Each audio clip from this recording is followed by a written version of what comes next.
Hey everyone, Miss Jackie here today with second grade rules, chapter 4. Can you read the title for me? Great job. I was excited to tell my whole family about my trick-or-treating plan with Josh. I decided to wait until my dad got home from work. Freddie, time for dinner, my mom called. I raced down the stairs and skidded into the kitchen, almost knocking into the table. I caught myself just in time. Whoa, careful there, speed racer, said my dad. Watch it, said Susie. You almost tripped over that glass of water.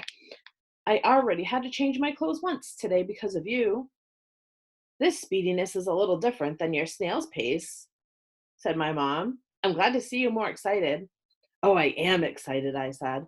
It's because I made one of your favorite dinners, said my mom. I'm trying to cheer you up. Thanks, Mom. I do love spaghetti, I said, patting my stomach, but that's not why I'm so excited. Then, why don't you sit down and tell us why, said my dad. I jumped into my chair, shoved a forkful of spaghetti into my mouth, and started to talk. So, hold on just a minute, said my dad. Why don't you finish that mouthful first, then tell us what you have to say? I chewed quickly. Freddie, slow down, you're gonna choke, my mom said. I swallowed the rest of that bite. Guess what? I said. You're a weirdo, said Susie. Haha, very funny, I said. No, that's not what. Tell us, said Mom. I had lunch with Josh today, I said. Is he that new kid you were talking about this morning? Asked my dad. Yup, I said, slurping another big forkful of spaghetti. Ew, gross, said Susie. That's a disgusting sound. Can't you eat like a normal person instead of a pig? I turned to Susie. I am not a pig, I said, and a little bit of spaghetti sauce came flying out of my mouth. Hey, pig, say it, don't spray it, said Susie. Don't call your brother a pig, said my mom.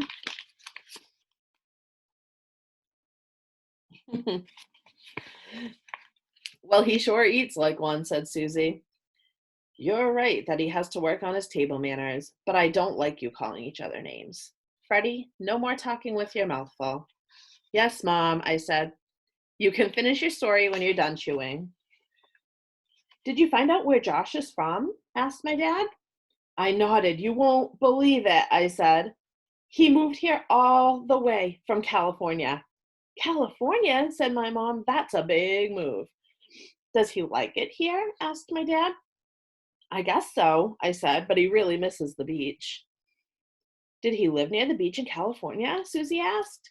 Yeah, he said he could walk to the beach from his house. That must be nice, said my mom. The beaches in California are beautiful. Have you ever been there, Mom? Susie asked. No, but I've seen pictures and I've always wanted to go. And Josh even knows how to surf.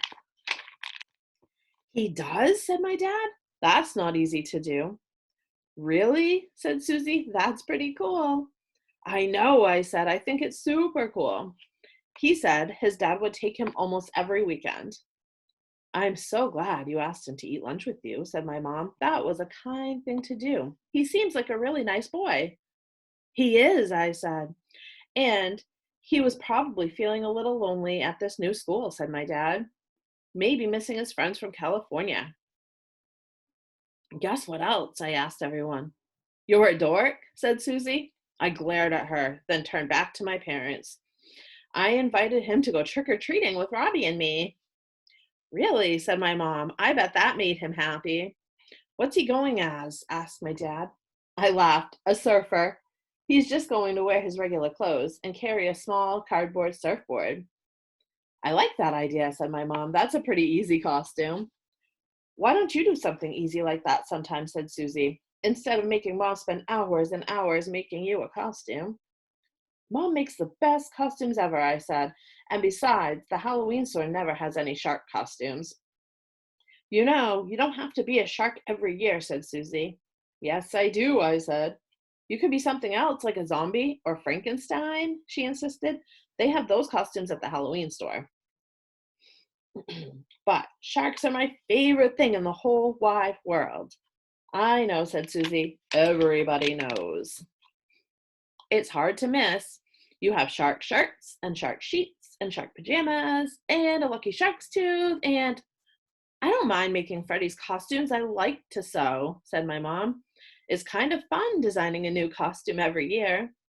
What kind of shark did you go as last year? My dad asked. Don't you remember? I said. A hammerhead.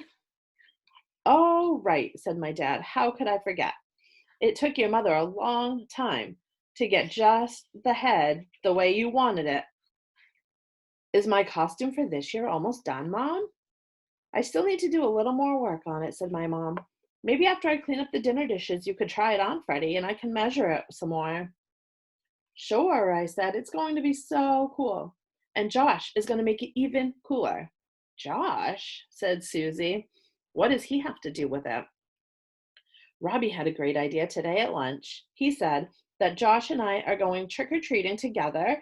He should make it look like his surfboard has a bite taken out of it. What a cute idea, said my mom.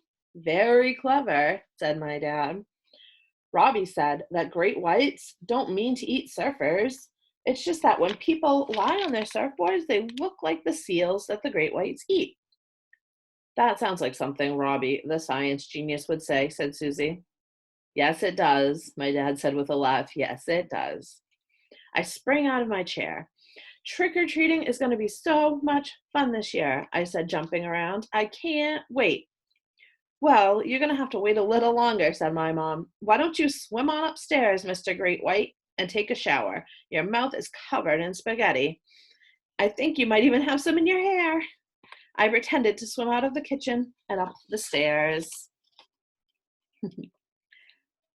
And that's the end of our chapter today. I'll see you all later with the next chapter. Have a great day.